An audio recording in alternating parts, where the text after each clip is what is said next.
We have some really powerful readings today. Really powerful readings, which are really, really reflective of exactly what is going on right now in the world. I'd like to start with the first reading, and I'd like to discuss this. The story of Esau and Jacob, two nations, one womb, fighting with each other even before they were born. Right now, the two nations are black and white. We're dealing with this. I know we've talked a lot about it, but it's something that's important. It's something that we're talking about because it's happening to us right now. We see the sin right from the beginning. The sin of racism. The sin of putting one person down in order to raise ourselves up. We have a nasty tendency as humans to sometimes do that. We use ourselves to, we use others as a means to make ourselves feel better about ourselves by putting others down. Putting somebody else down in order to raise yourself up. That is very, very common within human nature. We see right from the beginning, right in Genesis. Sell me your birthright and then maybe I'll feed you.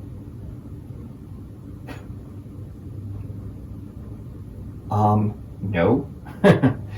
That's not the Christian message. That's not the Jesus message. That's why Jesus had to come. That's why Jesus had to come, because the corruption was bad, real bad. That was the mentality. And we're getting back to that mentality, and that's a problem. That's a really big problem. We have made a full circle, okay? It's like we've made full circle, right? We started off kind of archaic and kind of barbaric and kind of cruel, right? As a culture, as a world, in the world, okay? And then we grew, we evolved as a species, okay? Medicine, industry, okay? And now we're back again to where we were.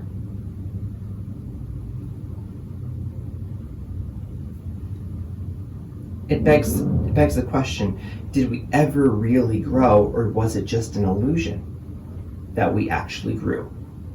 Sure, we advanced medicine, technology, industry, things like that. But as a people, as a species, our souls, did they ever really change or grow? No, probably not. Because the same people who are the ones who are using others to boost themselves up and put others down, whether it be based on race or gender or sexual orientation or whatever, okay? Whatever, doesn't matter, are the same people who haven't accepted the message of love, the message of peace, the message of hope, the message of Jesus Christ.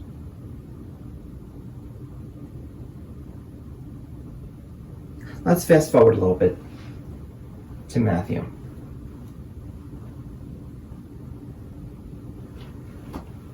The parable of the sower. The parable of the sower is a powerful parable because we see it every day as clergy. We see it all the time. People who, I really, really love your church. I really want to be a part of church. I really, really want to be active, involved, this, that, the other thing. I mean, I've gotten messages in the past from people online and okay, great, fantastic, sounds great, right? They show up for one or two services and then you never hear from them again. Kind of fade out. Okay? It happens all the time. It happens to every single church, every single clergy person. It just happens. In the beginning, people are kind of on fire, right? And then they kind of just, I don't know, maybe they hear something that they just didn't particularly care much for, or maybe they got bored one Sunday, or maybe the game was more important, and so they decided to stay home that Sunday, and then they just never went back. And then you have the people who won't even go near a church.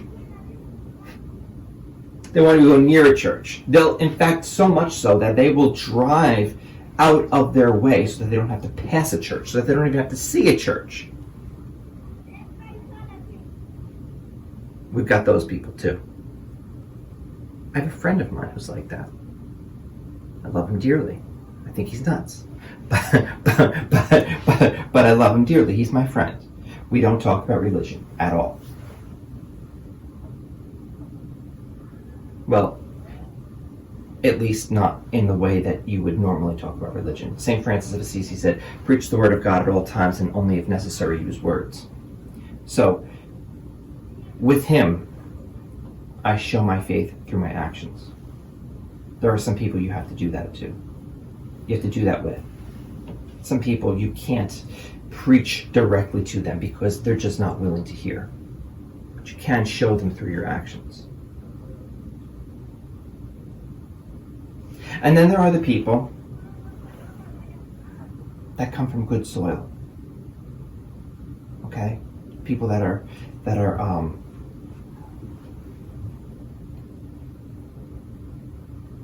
I'm sorry, I skipped one over. the seeds that I've skipped over the seeds that fall on the ground, but the birds come pick it up. There are the people that are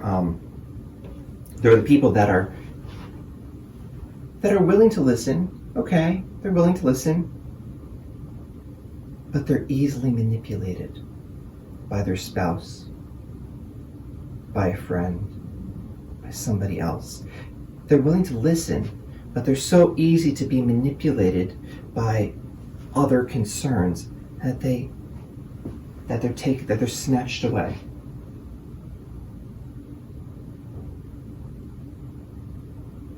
We have that happen all the time. My aunt, God rest her soul, okay, didn't go to church for 50 years. Why? Because my uncle didn't. So because he didn't go, she didn't want to go. She didn't want to upset him. Now, I love my uncle, and I love my aunt. Wonderful, they're wonderful people. He didn't go to church because he had a fight with a priest 100 years ago, okay? And so, therefore, ever since then, he could never go back to church. And she didn't want to upset him, so she just, she didn't want to seem like a bad wife, so she stopped going to church too. There are lots of people that are like that. Oh, you're not going to go? Okay, I'll stay home with you then. Good. Okay, we'll stay home. Second he died, where is she? Back in church.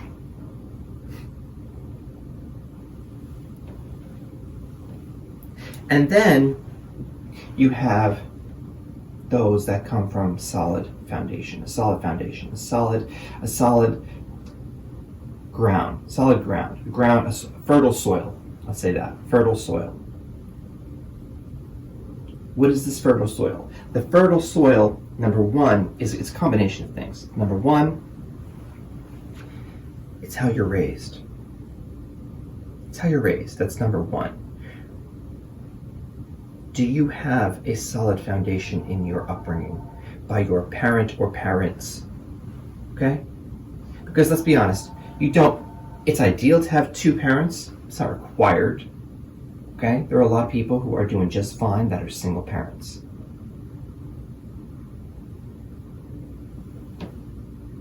Do you have a solid foundation by whomever is raising you growing up? Could be grandmother for that matter. Might not even be a parent. Could just be a guardian.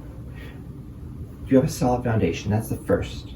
The second, do you have a solid understanding of what the Bible is saying? And I don't mean just the words. A parrot can mimic something that they hear and repeat it. It's very easy to simply just read something, repeat it, and say, okay, that's what it says. It's a lot harder to look deeper and further into the text to find the subtext of what the actual message is within it. That takes a little more work. We don't like work. Which is why it's important that we teach our children from a young age about the Bible. This way they have that solid foundation. The third piece of the fertile soil, the third piece of this holy trinity of sorts, okay? You need a good church, and you need a good clergy person. Somebody who actually knows what they're talking about, number one. Somebody who is focused on you as an individual and on the salvation of people's souls and on bringing people to God, and less focused on finance, money, all of those things. Now, those things are necessary, okay? That's why churches have secretaries. It's not the priest's job to try and bring in money, okay? If you're going to a good church, if you are going to a solid church where the message is being preached, where the sacraments are being celebrated, and where you can truly connect with your clergy person, you're going to want to give. You don't need the priest to tell you you have to give. Years back, way back, I'm dating myself here. I had a priest at a church that I used to attend who decided that it was a good idea to shame people into giving money by putting pictures of little pieces of apple pie on the wall, where normally the Stations of the Cross would be. Instead, there were little pieces of pie taped to the wall all around the church. And she began the sermon by saying, "Have you given your piece of the pie?" And everybody's name that was like a member of the church was written on these little pieces of apple pie. And behind it was how much they pledged, and then underneath that was how much they actually gave. And of course she says, it's taped to the wall so you can't see who gave what. But of course now, the second that we're at the Peace Be With You, instead of giving peace to people, what's the first thing people are going to do? They're going to go to the wall and say, gee, how much did George give? How much did Mary give? How much? So we're going to shame people now. No, sorry. Bad church, bad priest. That alone could destroy a seed that has the potential to grow. Now, where am I going with this? In order to be an effective Christian, in order to be an effective human being, a person who is compassionate, empathetic, a person who is understanding, a person who is a true and genuine believer and who truly understands that following the way is not simply just following mindlessly, but actually following because they understand.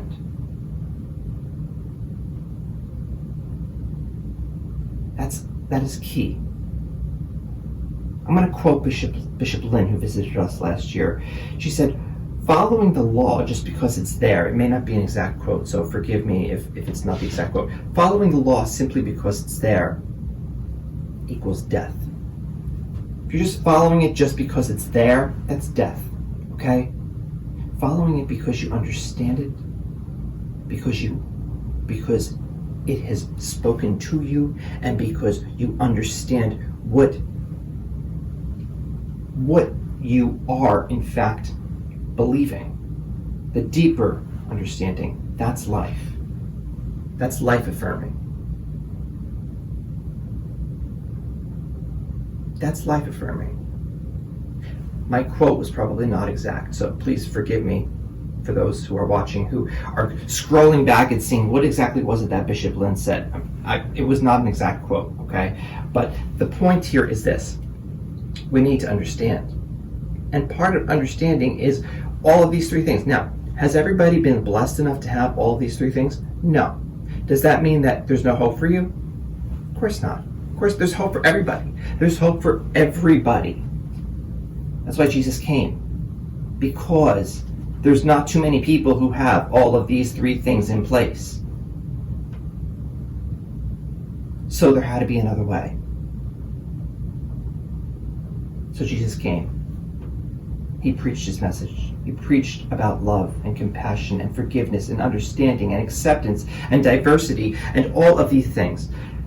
And then when he died, he didn't leave us like orphans. He left us with his Holy Spirit, his advocate, to continue on.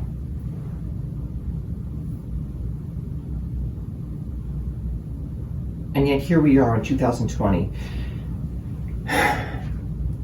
still killing people because of the color of their skin. Still tossing the poor to the side while the rich get richer and the poor get poorer. Still lifting ourselves up by stepping on the head of somebody who is less fortunate.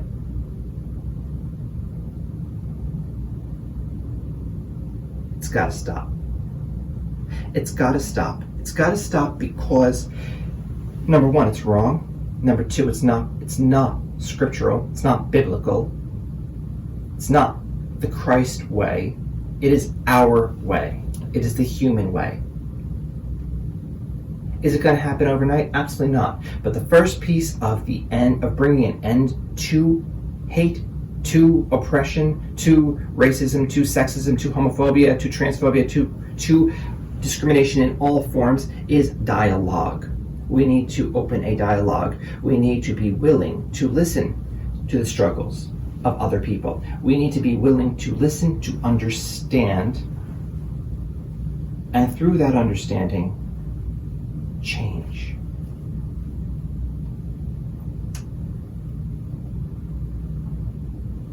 Amen.